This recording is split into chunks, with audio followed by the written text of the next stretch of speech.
Thank you very much, Jordan, for helping us with this Cucurbit OREI project focusing on ProtectNet. I have a few questions for you. So overall, what do you think, what your notion is, or what your feelings are when we talk about ProtectNet, whether it is something useful for organic growers to manage pests and diseases? Yeah, I think it has a lot of potential as an alternative to spraying pesticides, which is my current strategy for managing cucurbit pests. Um, yes, but I think there's obviously some issues to work out. We've talked about the expense, we've talked about the installation, and I think we'll probably talk a little bit more about just the timing of the netting, and also getting full coverage of the crop while also allowing the space for the crop to grow. Sure. And I think those are sort of the issues that we need to work through, but I think that there's a lot of potential with using ProtectNet. Sure.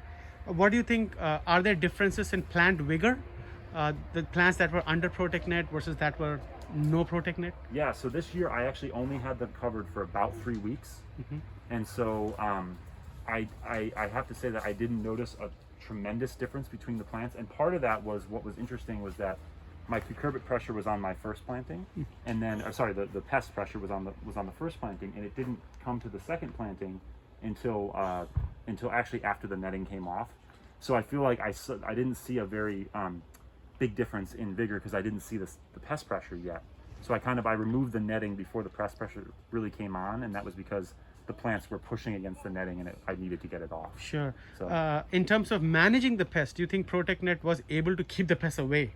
I think I have to say that I don't know, because the cucumber beetles and the squash bugs hadn't really moved to the crop yet, so I didn't really get to see if it would keep them off or if there was a significant difference.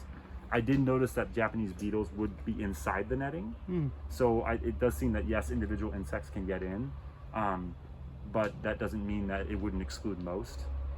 So I think that's also an installation issue of, like, how are we securing it? Are there ways, how persistent are pests going to be?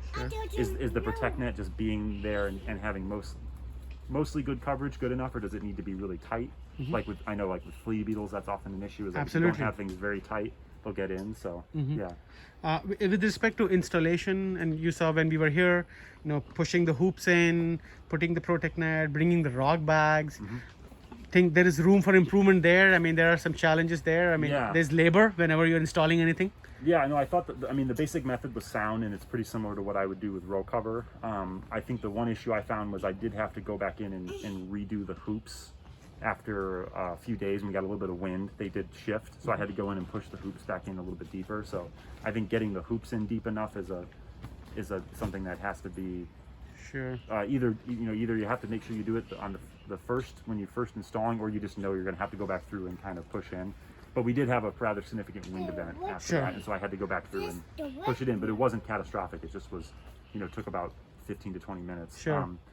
Yeah, and then I think with the weights were enough to secure the netting. I didn't think there was any issue there. It certainly doesn't move as much as row cover, and also in our summers when we're using it, we just don't get the same sort of habitual wind. We can get storms that are bad, but we don't get the sort of day-to-day wind we get in the spring and the fall, which is often an issue with row cover. Sure. So no, I thought the basic method for installation was good, except making sure to get those hoops really secure. Yeah. And when we analyze the data for the temperature, for the light, we'll be able to also comprehend in terms of how much light did it not allowed to get in, what was the temperature with and without the ProtectNet. I think that data will show us later, but we have that data as well.